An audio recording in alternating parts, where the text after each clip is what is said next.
morning is the World Health Organization, or commonly known as WHO, provides guidelines on physical activity and sedentary behavior of various age groups. So WHO promotes and emphasizes the health benefits of every individual who's performing or engaging in any exercise activities. So we are here at 12 topics covered in their exercise guidelines. First, I will be the one who discuss the physical activity for children and adolescents. Yes, children and adolescents. Regular physical activity improves physical fitness, cardiometabolic health, bone health, cognitive outcomes, mental health, and reduced body fat. Regular physical activity in children and adolescents improves physical fitness, cardiovascular and metabolic health, bone health, and cognitive outcomes. So examples of regular activity for children and adolescents that contribute to these benefits include, first is team sports like soccer, basketball, and volleyball. And improve our cardiovascular health and bone density coordination. And also we have here the individual sports like swimming, running, and cycling. Enhances our cardiovascular fitness or muscle strength. Next is dance. Various dance forms or improve our cardiovascular health, flexibility, and coordination. Next is martial arts like karate, taekwondo.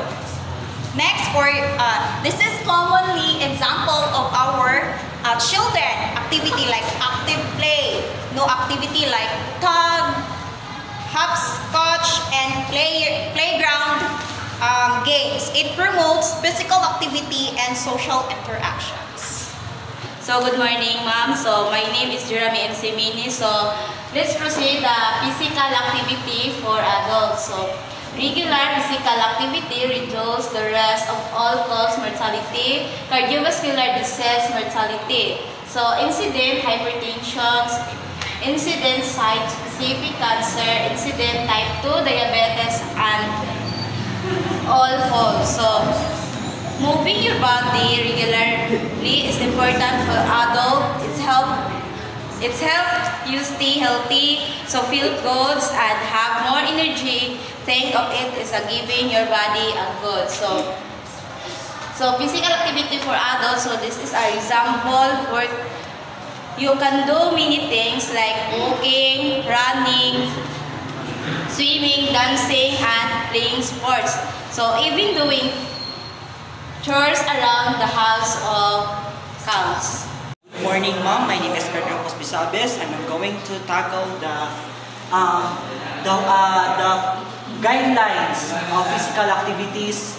So I am the one who discussed the physical activities for older adults. So regular physical activities improves mental health, cognitive health, sleep, and measuring of body fat. So I have here some of the examples of the regular physical activities that adults should engage. Number one is the carrying heavy bags, yoga, pallets, tai chi, lifting weight, using resistance bands, push-up and set-ups, and heavy gardening. So based on my research also that the World Health Organization recommends that adults get 150 to 300 minutes for moderate intense physical activities each week. So, and also the benefits of these regular physical activities are improving balance, coordination, and mobility, and also reduce the risk of falls and injuries, and improves the ability to perform daily activities. And also in aerobics physical activities that includes at least 150 minutes or moderate intense, and this could be 30 minutes a day, 5 days a week, or 75 minutes and vigorous intensity. good day everyone. I am Marjorie Santa and the another exercise guidelines given by the World Health Organization is the physical activity for pregnant and postpartum women. Regular physical activity decreases the risk of preeclampsia, gestational hypertension, gestational diabetes, excessive gestational weight gain, delivery complications, postpartum depression, and newborn complications. So this means that regular physical activity during pregnancy and after childbirth is very important for both the mother and baby. Exercise helps keep the body strong, improves blood circulation, and prevents excessive weight gain, making pregnancy and delivery easier.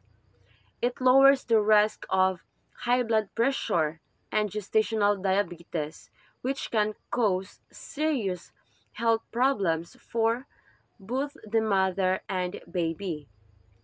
Staying active also helps prevent complications during childbirth, making labor smoother and reducing the chances of medical interventions. After giving birth, exercise can help mothers recover faster and reduce the risk of postpartum depression, improving their overall mood and energy levels.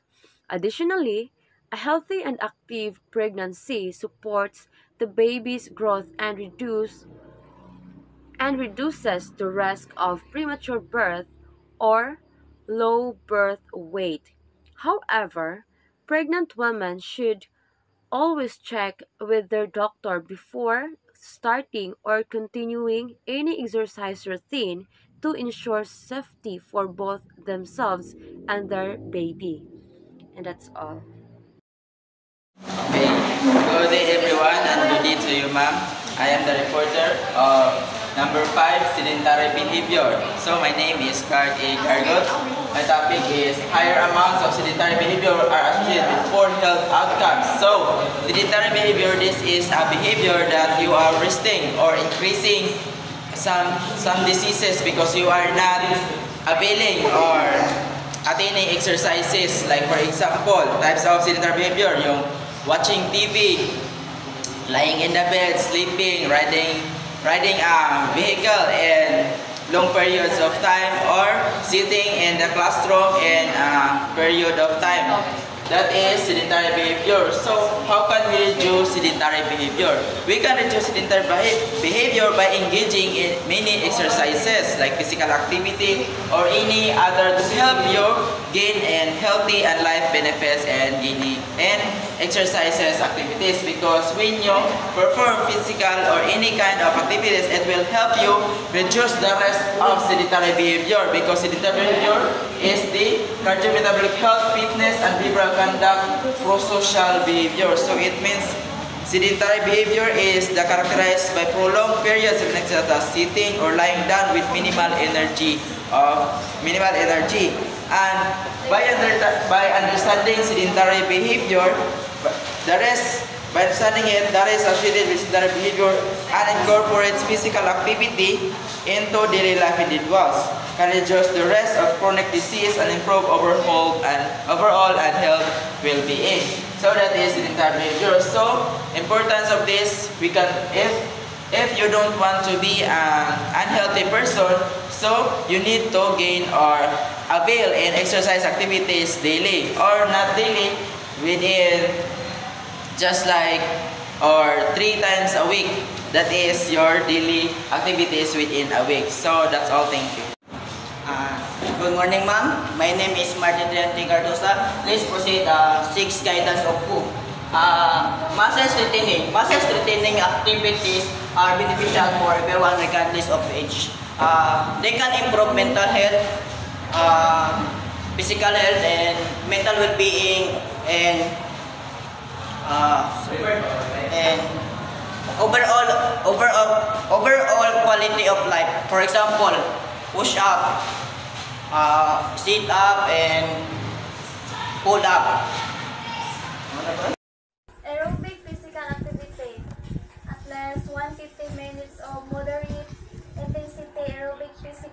activity, or 75 minutes of vigorous intensity aerobic physical activity per week is recommended. Aerobic physical activity, intensity aerobic activity makes your breath harder and your heart beat faster, but you can still fall comfortably. For example, brisk walking, swimming, cycling, and dancing. Vigorous intensity aerobic activity makes your breath hard and fast, and you can only say a few words before needing to catch your breath.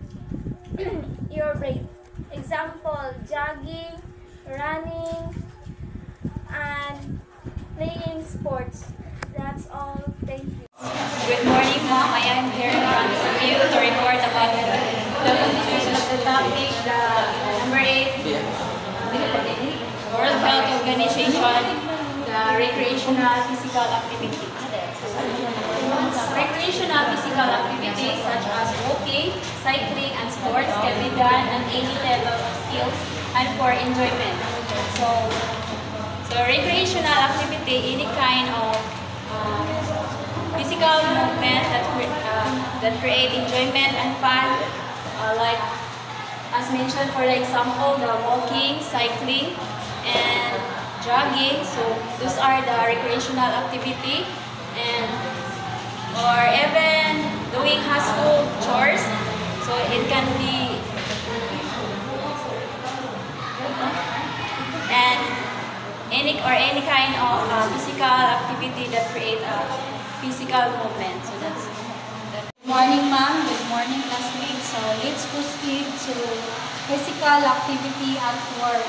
Incorporating physical activity into daily work routines can help reduce sedentary behavior. So physical activity at work refers to incorporating movement and exercise into your workday to improve physical health and well-being. It is about breaking up sedentary periods and promoting active habits throughout the day. So example, take walking breaks, stretch regularly, incorporate exercise into meetings, and use stairs instead of elevators, and active communicating. Thank you.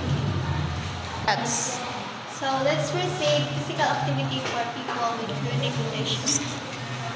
Regularly, physical activity can help manage chronic conditions such as diabetes, heart disease, and obesity. So physical activity is important for everyone, but it's especially crucial for people with chronic conditions. So it can help manage symptoms, improve overall health, and enhance quality of life. So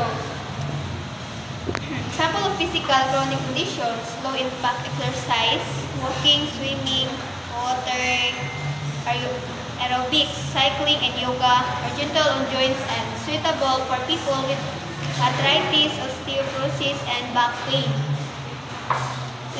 And strength training, balance, and coordination exercise. Thank you.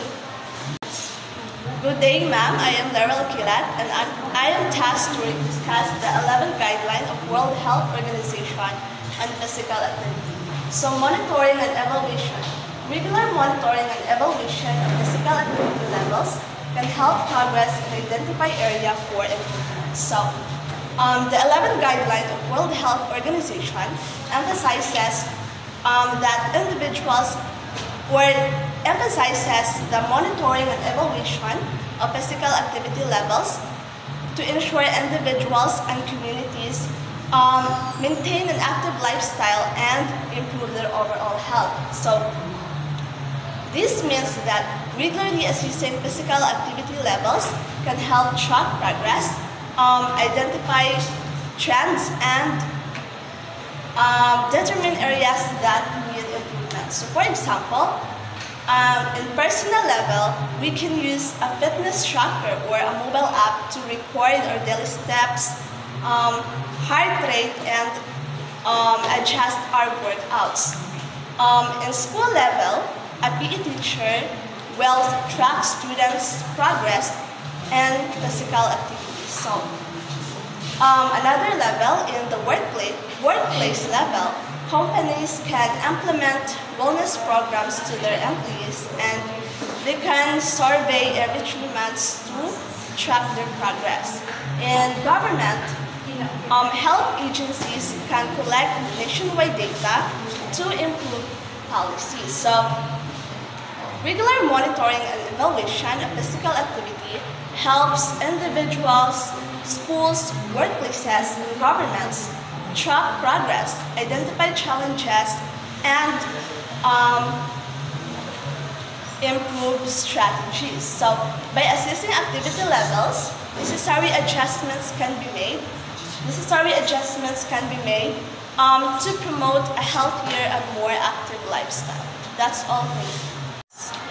So again, good day, Ma'am. By the way, I'm Desa Jane Pilayo, and this is my part to discuss about the 2 advice based on whole exercises guidelines. So first is aim for 150 minutes to moderate intensity aerobic exercises like breaths, walking, or cycling for at least 150 minutes or week. So who also suggested that 150 minutes to moderate to intensity exercise per week, and this means engaging activities like brisk walking or cycling, so which raise your heart rate and but still allow you to talk. So if you prepare vigorous exercises like running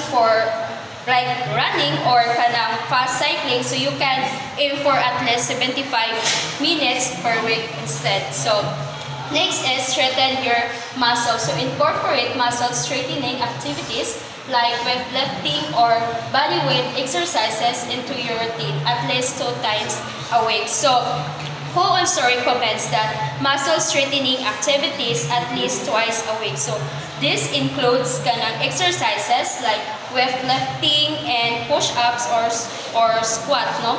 So strength training helps maintain muscle mass and improve bone density and support overall physical health. So following these steps helps you better and become fit. So that would be all. Thank you.